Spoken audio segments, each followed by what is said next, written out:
Who would think it's something that simple makes such a big difference? But trust me, it does.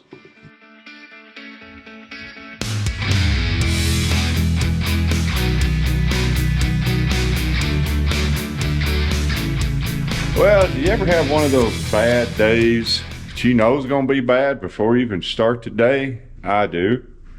I got one right here. It's called Change the Cutters in the Planer Day. And it's about a 9.5 on the succometer. Changing teeth on a carbide tip planer, it's a lot like pulling kernels of corn off a cob and then reinstalling them. Not much fun. And on this machine, we have a few teeth. Each box has 10 cutters in them. It's just gonna take a while. Cutters look like double-sided. These are about an inch long. Nice and shiny, nice and sharp. Razor sharp carbides. They're expensive. That ain't cheap. Bad thing about this planer is it's got 2 cutters. It's got a cutter there. It's got a cutter there.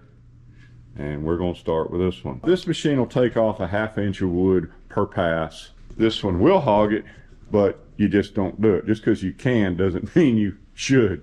Basically what we do is we go in here, we break each tooth loose, we pull it out, we slide in another one, we torque it, and repeat and repeat and repeat and repeat and repeat, and then roll it and repeat and repeat and repeat. Oh, it sucks.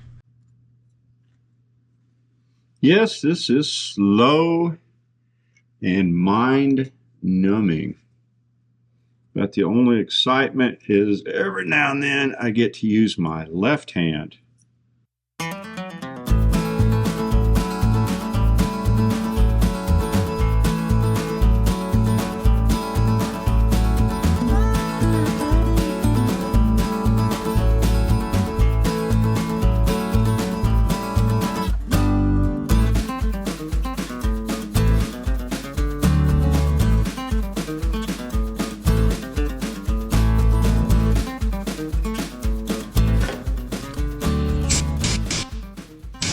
See those little chips coming out. That's stuck under the blade.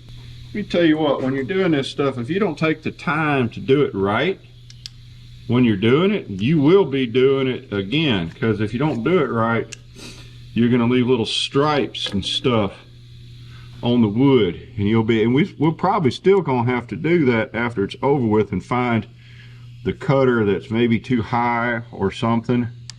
That's not unusual. It's always part of it. This changing these cutters are the gift that keeps giving.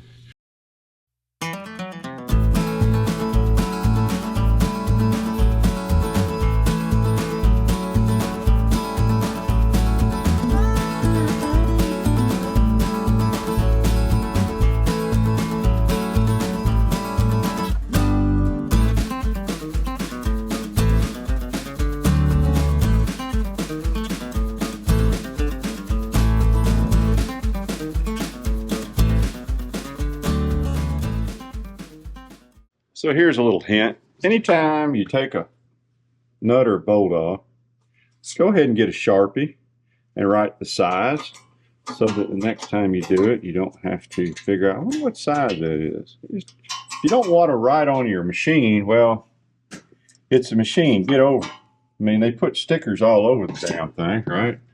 Don't feel bad about putting stuff on there that will help you. Let's see if we have a bad spot on the way out.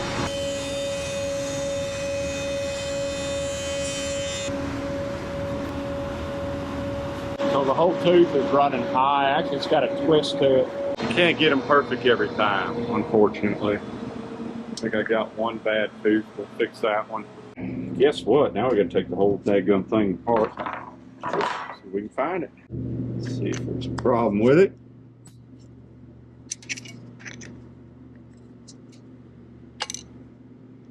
Oh yeah, I could feel that one. That one was definitely up.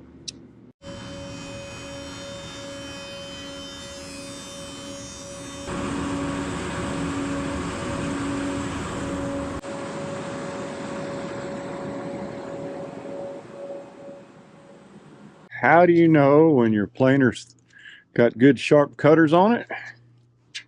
Well, hey, look at this. These are some chips. Look at these pretty things. Look at that. Hold that up. One of the biggest mistakes I see when I watch other people's videos, yes, I do watch other people's videos, or watch other woodworkers or whatnot regarding their planer, is got nothing to do with the planing. It's got to do with how they stack their wood.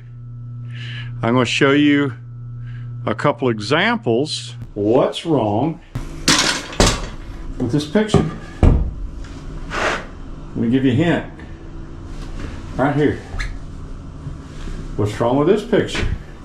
That's an ugly board right there. The deal is that your floor, whatever your shop is, unless you eat off your floor, I hope you don't. If you do, that's pretty impressive. I don't.